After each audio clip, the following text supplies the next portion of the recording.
their ABR webinar with Leonid Blyum, and we are going to speak about the head and neck control and how ABR can help you with the neck and the head situation of your child. Good. Okay, so let's kind of get some warming up there. And well, what shall I say? So the neck is really one of the biggest things, and I hope that you have watched the kind of short extracts of the videos that we've been sharing in Facebook, just to get some better kind of entry into the situation. But that's sort of just the start of the whole thing. Because if we look at the bigger picture, we really have to understand that the role of the neck in both situations, right? We have to understand them in the case of relatively mild kids, and also in the case, of course, with the kids with the say with a severe situation. So if we kind of get into the idea of sharing the screen, so really one of the things that I was thinking about this webinar, one of the things that I really wanted to highlight is actually to make it also so as the introduction into the set of bigger questions. Because you see, what we really can observe and can study with the neck is one of the most important things, that directions are not kind of born equal. And the neck allows us to see really the heart of the total thing. Because you see, normally, what do we learn, right? We learn something like, oh, okay, yes, head control is the first thing that the child is supposed to develop. Say a healthy child lifts the head at the age of say 3 months, and lifts and then moves around, and then by the age of 6 months they start crawling, blah blah blah, all these stories, right? So but even the way that it's formulated as lifting, holding, moving, and so on. But the reality is actually quite different. So, and that's one of the first things that I want to highlight today, and probably evolve further. But before we do that, I actually wanted to do this move and actually share the most, like the most important and the most general principles about, ABR, if we put it this way. So how do we approach any kind of question or every sort of question, and how do we deal with any part of the body? So in fact, the whole ABR thing could be described in a rather simple way, right? So you see that like we have this three very basic general principles. So it's the principle of dissipation, like so it's D1. It's the principle of distribution and the principle of diversity. Effectively, everything that we're doing, everything that we're talking about, one way or another comes back to those principles. If we look at the general posture, right? So what we have to see? We have to see several different areas. And in that respect, we have to look at it like this. So they're the areas of very high concentrations of tension. So those concentrations of tensions, they are local and they could be uncomfortable. That's why the big thing for us is to get into the dissipation mode. Dissipation basically, it means what it says. So when you have the concentrations, when the loads and tensions are high, the hypertone is at the extreme. So you basically have to find a way to discharge them so that they don't, if the system is kind of overheating, you want to find a way to get the whole thing out of it. So that's the discharge. In that sense, discharge is something local. And in that respect, it's a secondary thing, right? It's the after effects of the overly concentrated loads, right? And then we get to the second part of our equation. And the second part of our equation is this simple idea that we need to get to the distribution of tension eh, versus the high concentrations. What do we see in all of the movements of your children, whether it's the neck, whether it's the arm, whether it's the back, and so on? You see just a few of the long superficial muscles doing the effort. So these muscles are labeled as spastic, they are labeled as rigid, they are labeled as whatever. So, but they become the target of the fight with them, right? So if we just repeat the basic ABR mantra, so we never fight, right? Stop fighting, start building, right? And the building actually means that you are looking for the maximum distribution. So if I get back to this picture that I was using, so what does it mean? We have the concentrations. So for example, if we look at the arm, right, we see that the loads are concentrated through the biceps and the brachialis. That's a problem. Concentration is a problem, but it's not because it's broken, right? Because the brain is so stupid that it doesn't know what to do, right? So you see, we put it in a positive understanding, saying, well, the brain is trying to achieve the maximum self-stabilization in the current situation when there is not enough connections available, right?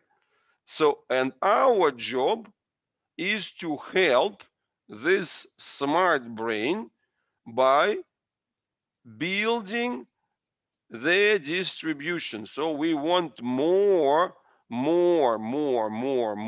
connections around so that everything will be distributed. That's that very simple formula, right? And if we wanted to understand why we want to do this, because we have to get back to this important idea. Healthy people do everything, all the regular activities of the healthy people are done at 5% of your maximum capacity. So typically, you never use more than 5% of your muscular fibers. You never use more than 5% of your maximum voluntary effort. So, but with 5% of the effort, you achieve 100% of action, right? So out of the possible sort of units, you are using just 5%. So you have this kind of 20 times effectiveness because you are using every single muscle fiber, every little muscle fiber as it does the job, it has a lot of friends for the distribution, right? So you see the action of this muscle fiber spreads so much that using one muscle fiber gives you the distribution so through many fascial fibers that you can get this 20 times effectiveness. So that's distribution, right? Now, if the child is using instead of 5%, right? If the child is using 20%, and that is still not going to be that much, right? But this time, you for 20% of the muscles, you get 100% of the action. So your benefit, your gain is down to just 5 times, right? So it's 4 times less than you could have done. But in reality, when the loads concentrate, the child might be using 50% of the effort. So then instead of 20 times the benefit, you get just 2 times the benefit. But the problem is, when we talk about the stretching, when we face stretching, when we face uh, activities, when we face training, especially the training which comes with kind of, come on, do it, let's say, let's do more, and so on and so on and so forth. So what you're trying to gain, you're trying to get to the point that the channel would be using close to 100 maximum voluntary recruitment. So 100% of the muscle uses of the muscular effort for 100% of the action. So what happens? Where is your benefit? Where is your gain?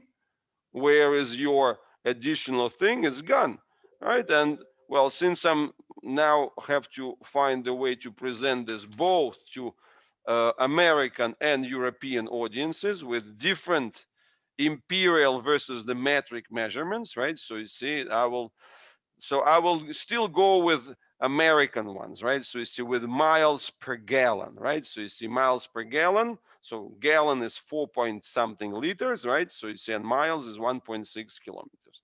So effectively, because in Europe it measures in liters per 100 kilometers, right? But the idea is very simple.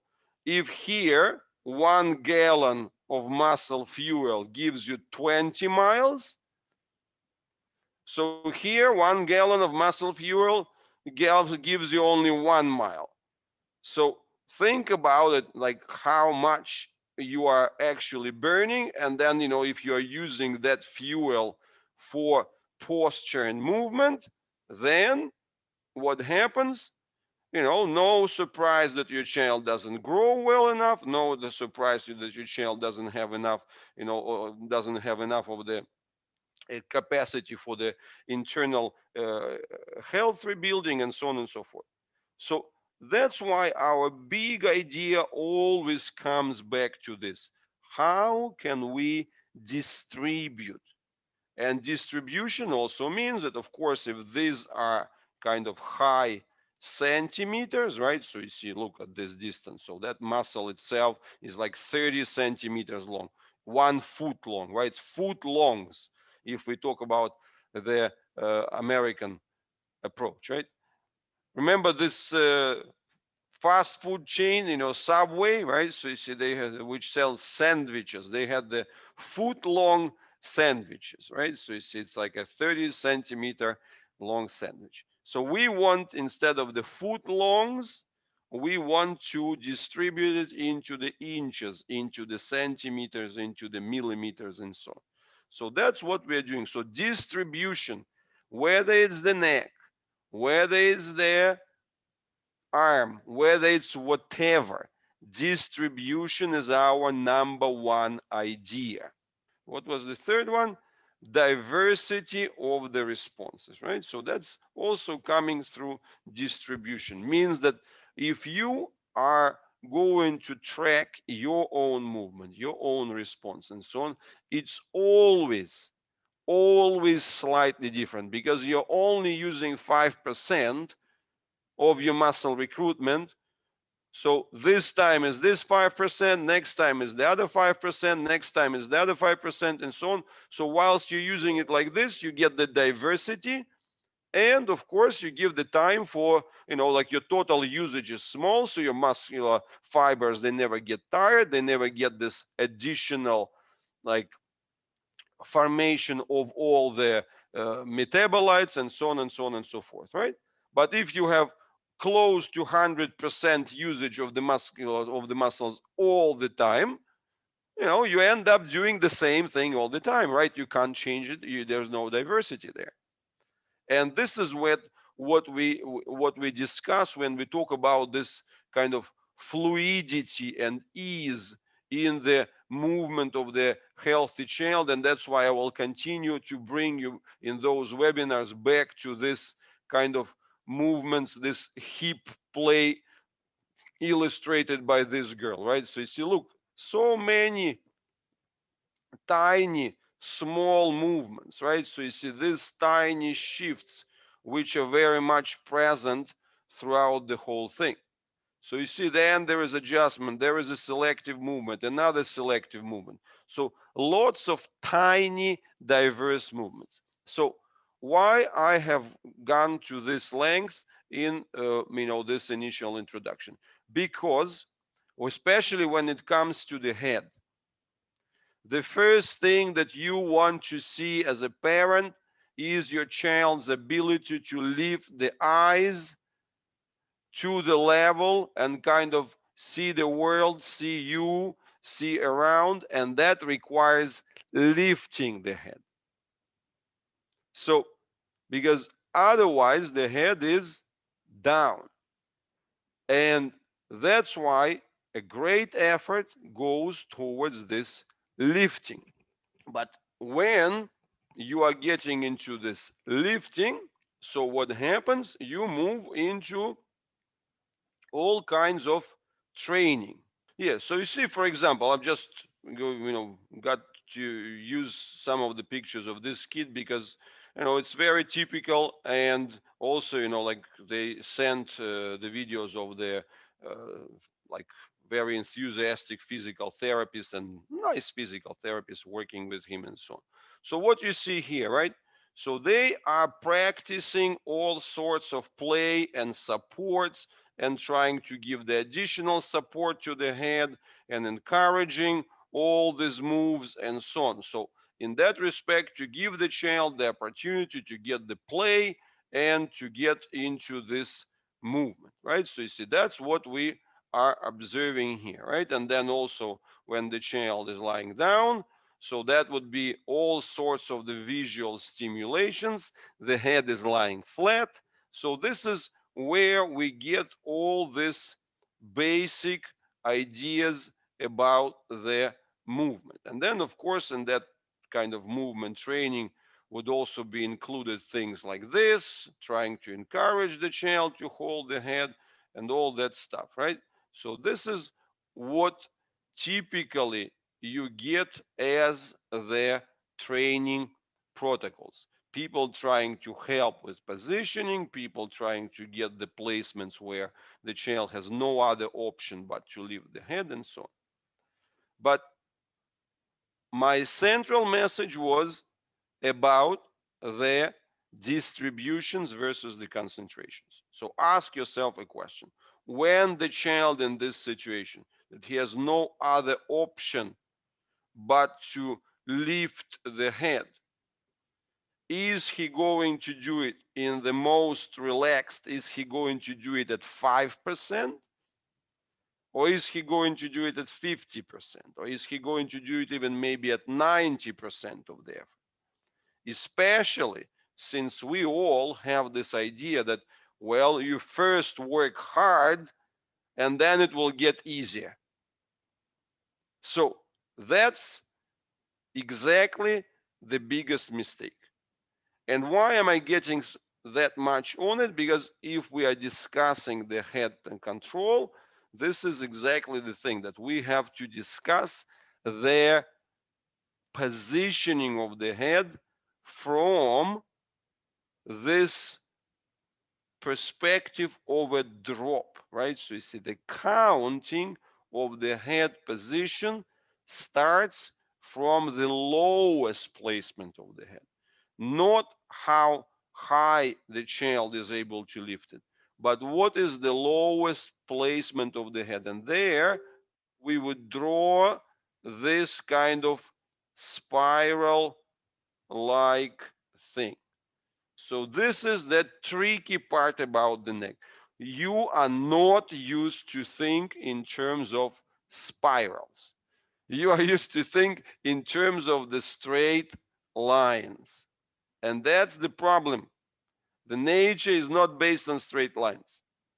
And as we move on, that's where I wanted to highlight the thing which I already mentioned before in the videos, but they are so important, and it's actually makes sense, and it's worth sort of getting back to them in like again and looking through the pictures.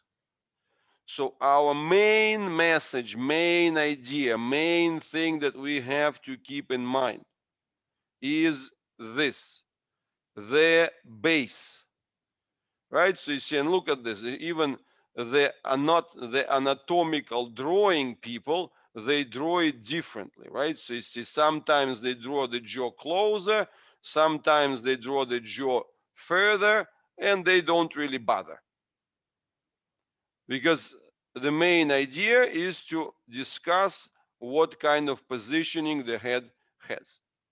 But the reality that we have to take into account, and you see, I'm going to zoom even more.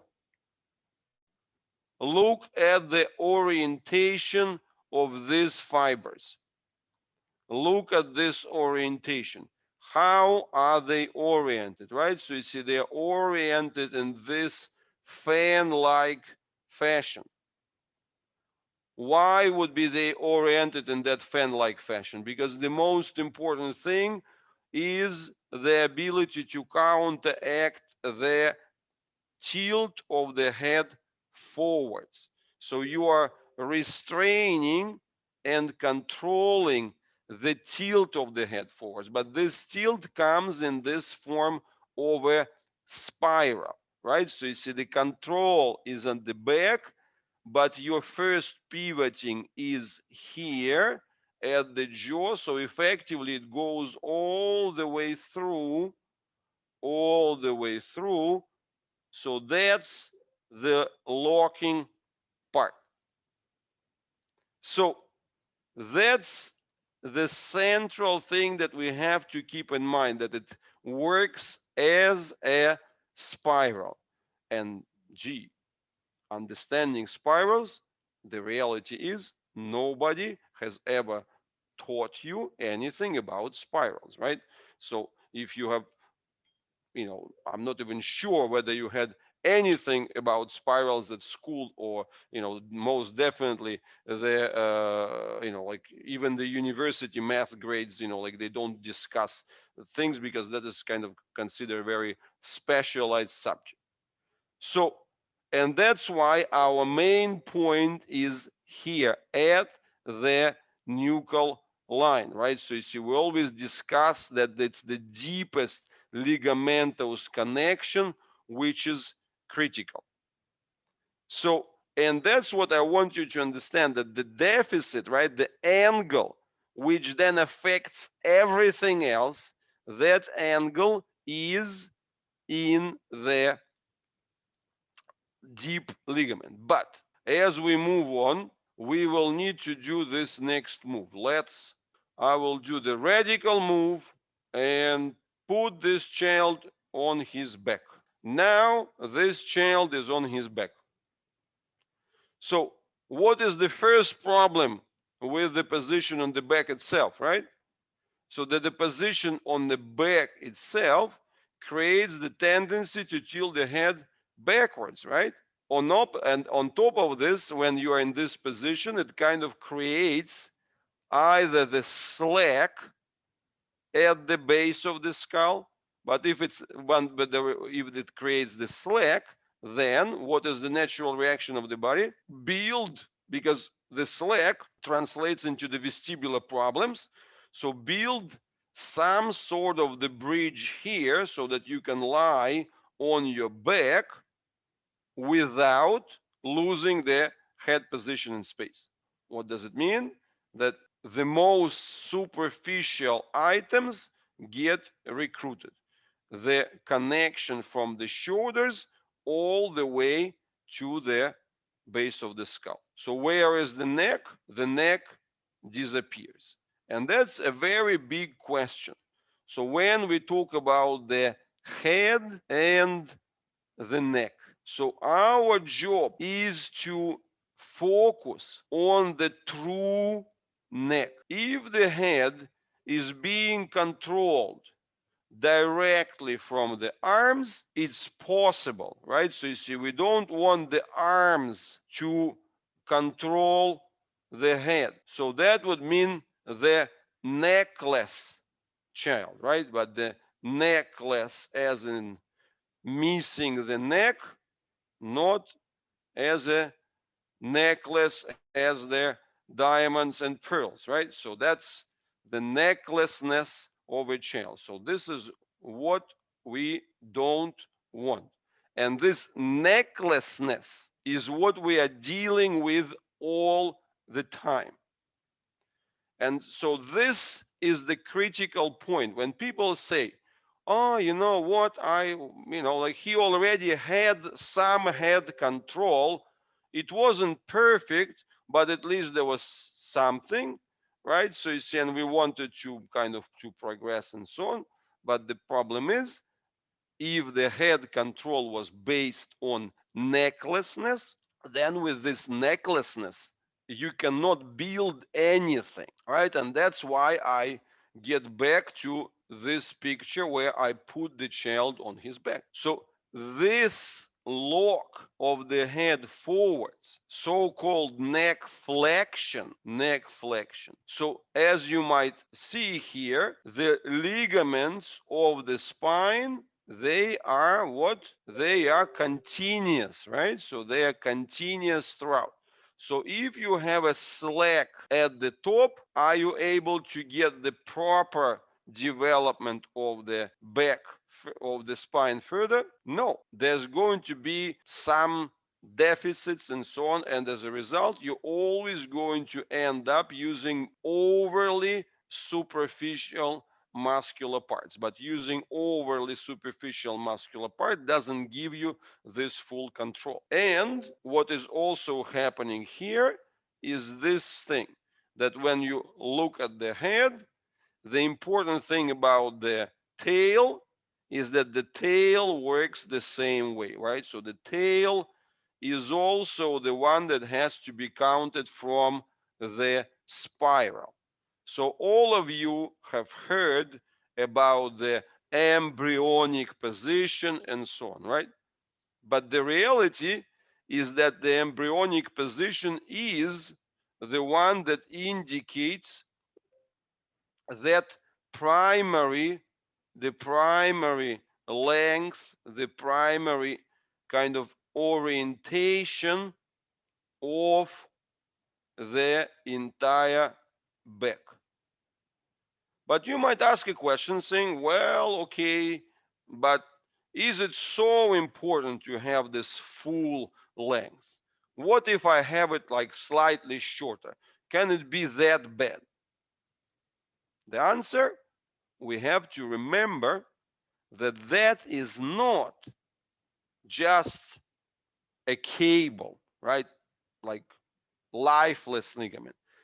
The ligaments and so on, they are part of the entire sort of information system of the body. So in practical terms, that means that ligaments have sensors. These sensors, they have to be calibrated to know what is that angular load. See, if you put, once again, the angular load is the load that tilts, right? So that, I hope that I don't spill the tea over my computer. So that would be the end of the webinar. So you see, when it tilts, right? So when it tilts, it's a tilting thing. It's not the vertical weight, it's tilting.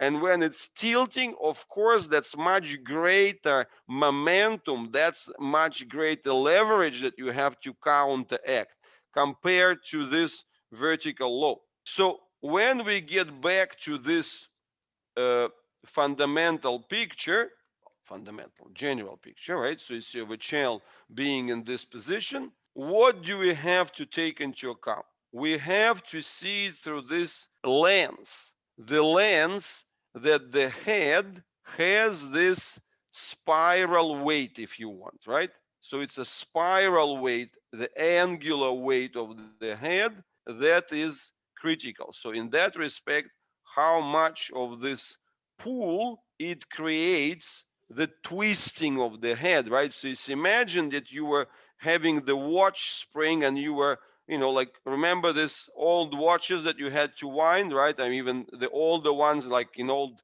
like alarm clock when you can take a key and literally just kind of turn it like that. So this is exactly what we're looking at here.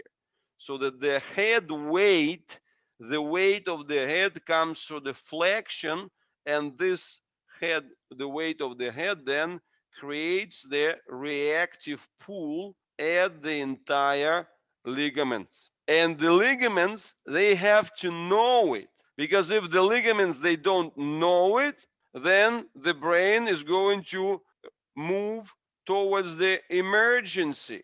Call the ambulance, right? And what is the ambulance of the body?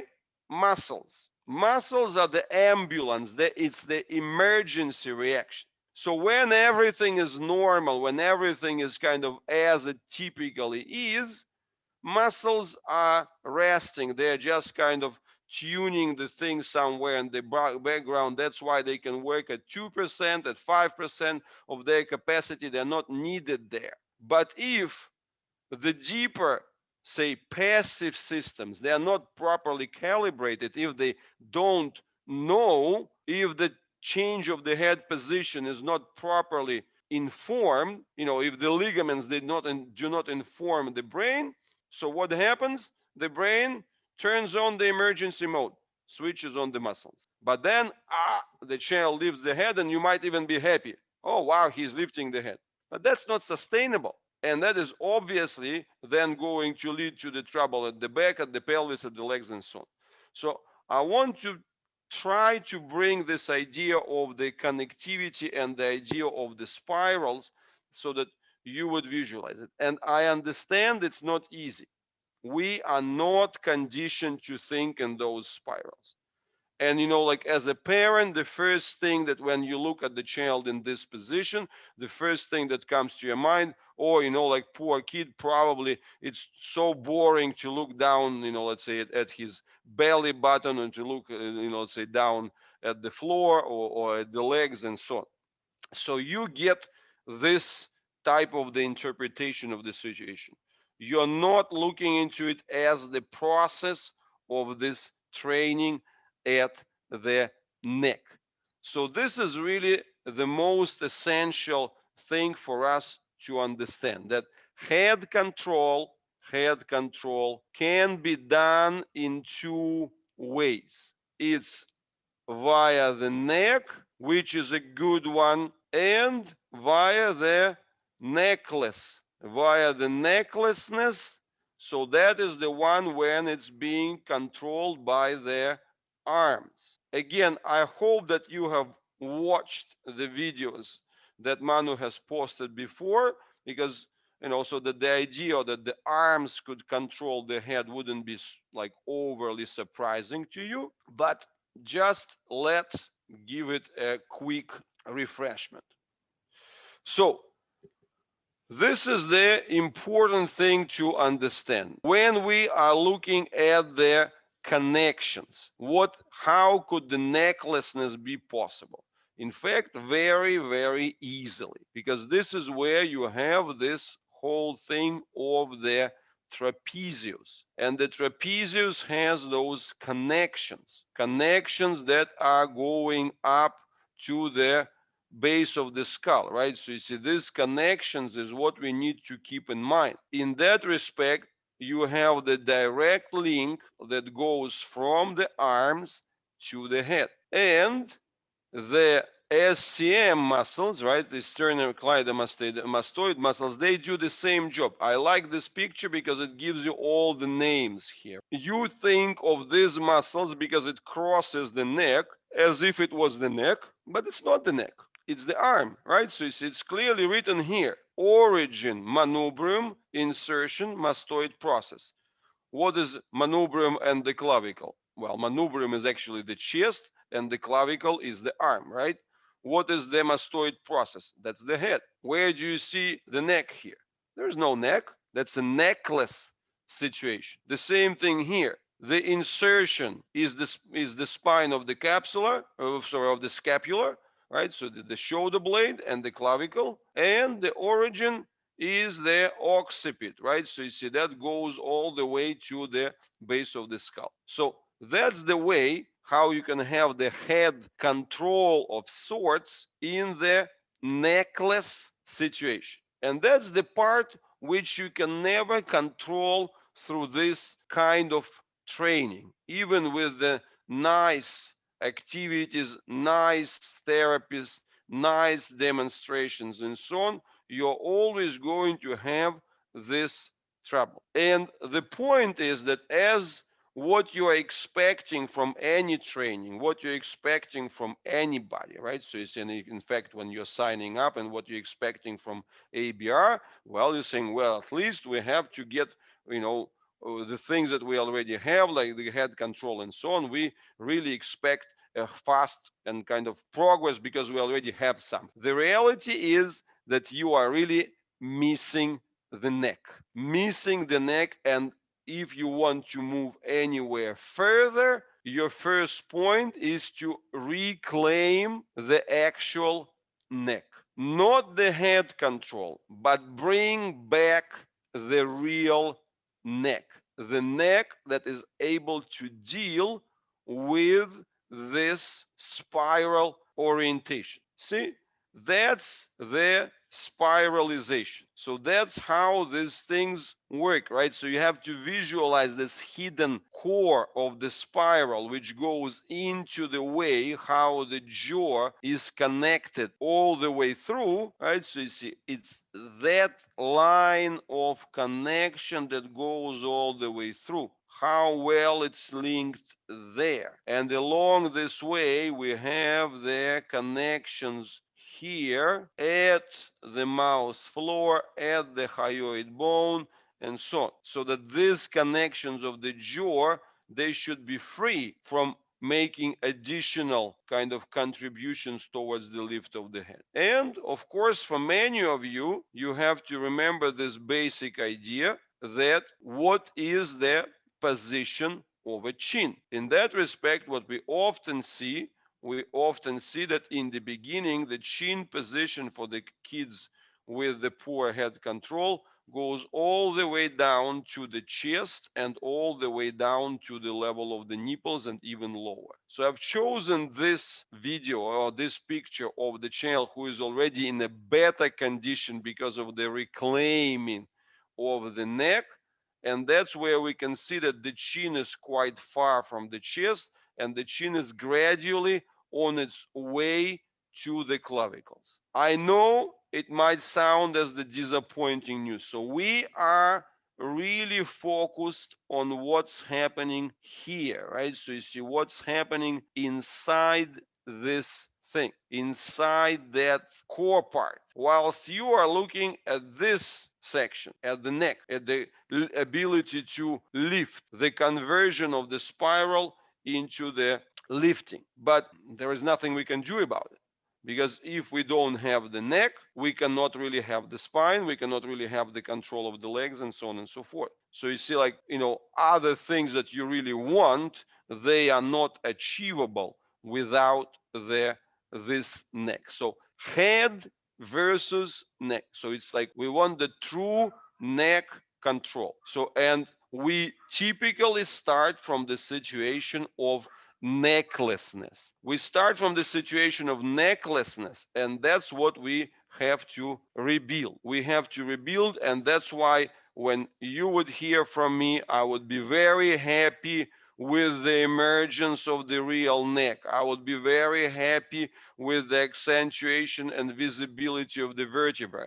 I would be very happy with the way how the chin travels up. I would be very happy with all those things. And that will bring us to the next point, the differences in the value system. So what I want to point out is that the main thing is the difference between the lifting is the acceleration, control of the drop is deceleration. So deceleration is your brakes pedal in your car, acceleration is your gas pedal. You want to move forwards. That's understandable. In order to move forwards, in order to get more action and so on, you want to press your gas pedal. However, imagine that your car had only the brakes pedal. Oh, sorry, had only the acceleration pedals and no brakes. Well, so if you don't have the brakes, acceleration is dangerous. The brain is clever, the body is intelligent. Before allowing you to press the gas pedal,